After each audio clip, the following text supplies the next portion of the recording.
Hi guys, welcome to my channel. இன்றைக்கி ரொம்ப ஸ்பெஷலான நாள். தை மாதத்தில் வர தைப்பூசை முருகப்பெருமானுக்கு ரொம்ப முக்கியமான திருநாள். இந்த நாளில் நம்ம மனசார பூஜை பண்ணால் நம்ம வீட்டில் நல்ல எனர்ஜி, பாசிட்டிவ் வைப்ஸோட நம்ம மனசும் நிறைவாக இருக்கும். நம்ம வேண்டுனது எல்லாமே நிறைவாக நமக்கு நடக்கும். காலையிலே எனக்கு முருகன் கோயிலுக்கு போயிட்டு வந்தாச்சு. ஈவினிங் இங்கே பிள்ளையார் கோயிலில் பூஜை இருந்தது. மணிக்கு தான் அதை பண்ணணும். அதனால் நாங்கள் ஈவினிங் பிள்ளையார் கோயிலுக்கு வந்துட்டோம். மணிகண்டை இப்போ பஞ்சாமிர்தத்துக்கு ரெடி பண்ணிகிட்டு இருந்தான். கோயில் சுத்தம் பண்ணி பூஜைக்கு தேவையான எல்லாமே எடுத்து வச்சுட்டு இருந்தான் மணி. நாங்களும் ஹெல்ப் பண்ணிகிட்டு இருந்தோம். தைப்பூசை முருகப்பெருமானுக்கு ரொம்ப முக்கியமான நாள் தான். முருகனையும் கும்பிட்டு பிள்ளையாரையும் கும்பிட்டோம். பிள்ளையாருக்கும் பூஜை பண்ணி தைப்பூசம் அன்னைக்கு நல்லா சாமி கும்பிட்டோன்றது ரொம்ப மனசுக்கு திருப்தியாக இருந்தது. இந்த நாளில் முருகனை வேண்டினா நம்ம தடை, கஷ்டம், டென்ஷன் எல்லாமே குறையும்னு நம்புகிறாங்க.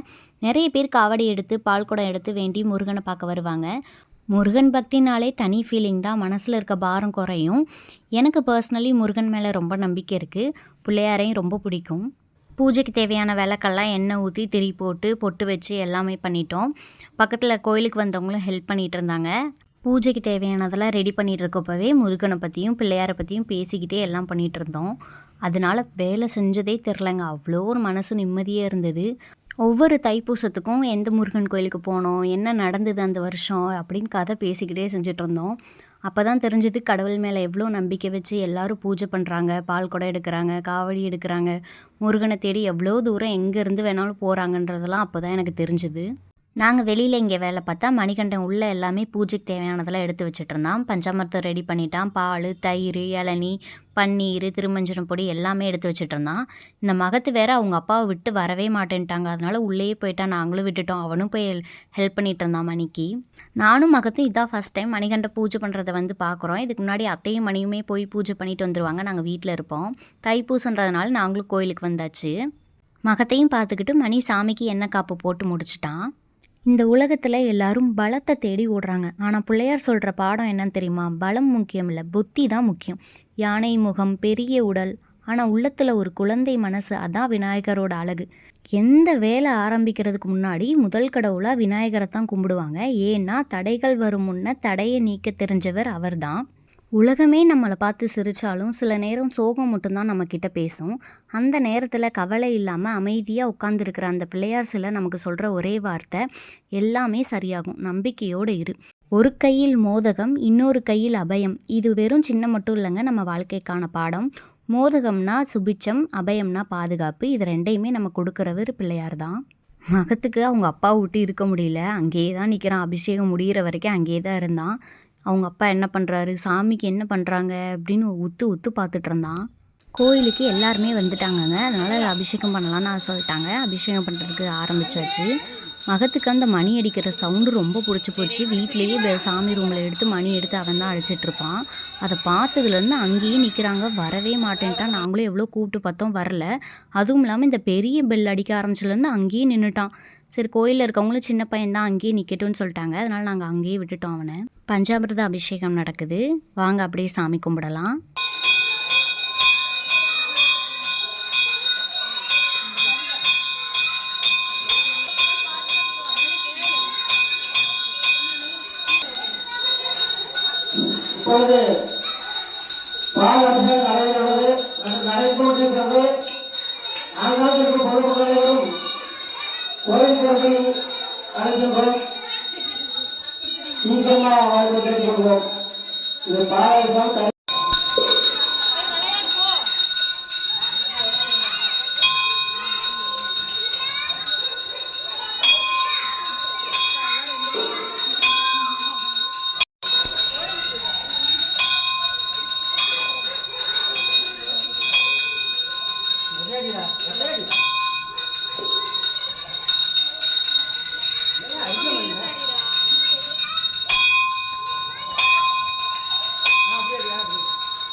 நம்ம செல்வ விநாயகருக்கு பன்னீர் சிறப்பும் நடந்து கொண்டிருக்கிறது.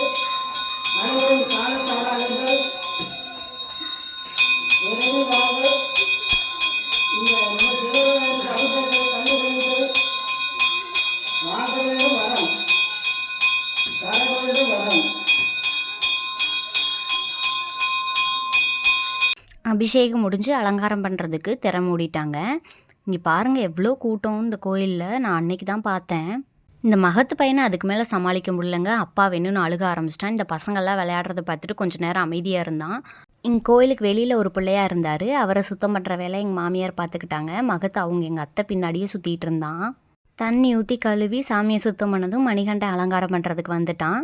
நம்ம வாழ்க்கையில் சில நேரம் கஷ்டம் வரும், சில நேரம் சந்தோஷமாக இருப்போம். கஷ்டம் வரப்போ யார்கிட்டடா போய் சொல்கிறது, சொன்னால் அவங்க நம்மளை எப்படின்னு யோசிப்பாங்க, நம்மளை ஜட்ஜ் பண்ணிடுவாங்களோன்ற ஒரு பயம் இருக்கும்.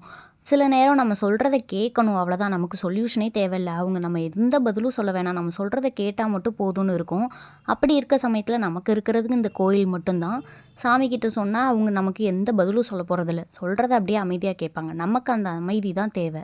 அந்த ஒரு அமைதிக்காக தான் நம்ம கோயிலுக்கு போகிறோம், சாமி கும்பிட்றோம், எல்லாமே பண்ணுறோம். சில பேருக்கு பிள்ளையார்னா ரொம்ப பிடிக்கும். அதில் நானும் ஒருத்தி. உலகமே நம்மளை பிடிச்சி கீழே தள்ளினாலும் நம்மளை ஒருத்தர் தாங்கி பிடிப்பாருன்ற நம்பிக்கை எனக்கு இருக்குது. அது யாருன்னா எனக்கு பிள்ளையார் தான். அது எப்படின்னே தெரியாதுங்க. பிள்ளையார் கோயிலுக்கு போனாலே எனக்கு ஒரு மனசில் ஒரு அமைதி வந்துடும். கோயில் வாசல் தாண்டி உள்ளே போன அந்த ஒரு நொடி எனக்கு அப்படியே மனசு ரொம்ப நிம்மதியாயிரும். எந்த சத்தமும் கேட்காது. கோயிலில் அடிக்கிற மணி சத்தம், தீபம் எரியிற ஒளி, பூ வாசனை இதெல்லாம் சேர்ந்து மனசுக்குள்ளே இருக்க ஒரு புயலை கூட அமைதியாக மாற்றிடும். ஒரு நிமிஷம் கண்ணை மூடி வேண்டுனா போதும், மூளைக்குள்ளே ஓடிட்டு இருக்க 1000 சத்தமும் அப்படியே அடங்கிடும். வெளியில் இருக்க பிள்ளையாருக்கு பூஜை பண்ணி அலங்காரம் பண்ணி முடிச்சாச்சு. உள்ளே இருக்க பிள்ளையாருக்கும் பூஜை பண்ணியாச்சு. இப்போ திறக்க போகிறாங்க.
திருப்தியாக சாமி கும்பிட்டாச்சுங்க. தீர்த்தமும் வாங்கியாச்சு. தீபார்த்தனை காட்டி மணி எல்லாத்துக்கும் திருநீர் குங்குமம் கொடுக்குறத பார்த்துட்டு இந்த மகத்து சும்மாவே இருக்க மாட்டேன்ட்டான். அவனுக்கு கீழே உட்காந்து நானும் தொட்டு கும்பிட்டு திருநீர் பூசுவேன்ட்டு அட்டகாசம் பண்ணிட்டான். தைப்பூசத்துக்கு எப்போவுமே இந்த கோயிலில் அன்னதானம் போடுவாங்கங்க. இந்த தடவை சக்கரை பொங்கல், தக்காளி சோறு, சுண்டல் போட்டிருந்தாங்க. இன்றைக்கி தைப்பூசன்றனால இந்த கோயிலுக்கு அவ்வளோ கூட்டங்க. இங்கே பாருங்கள், இந்த வீதி ஃபுல்லாக ஆள் இருந்தாங்க. இதோட இந்த விலாக் முடியுது. இந்த வீடியோ பிடிச்சிருந்தா லைக் பண்ணுங்கள், ஷேர் பண்ணுங்கள், கமெண்ட் பண்ணுங்கள். அப்படியே சப்ஸ்கிரைப் பண்ணாதவங்க சப்ஸ்கிரைப் பண்ணுங்கள். இந்த மாதிரி நல்ல வீடியோஸ் பார்க்கணுன்னா என்னோடய சேனலை ஃபாலோ பண்ணிக்கோங்க. இதே மாதிரி நெக்ஸ்ட் விலாகில் பார்க்கலாம் காய்ஸ். பாய்.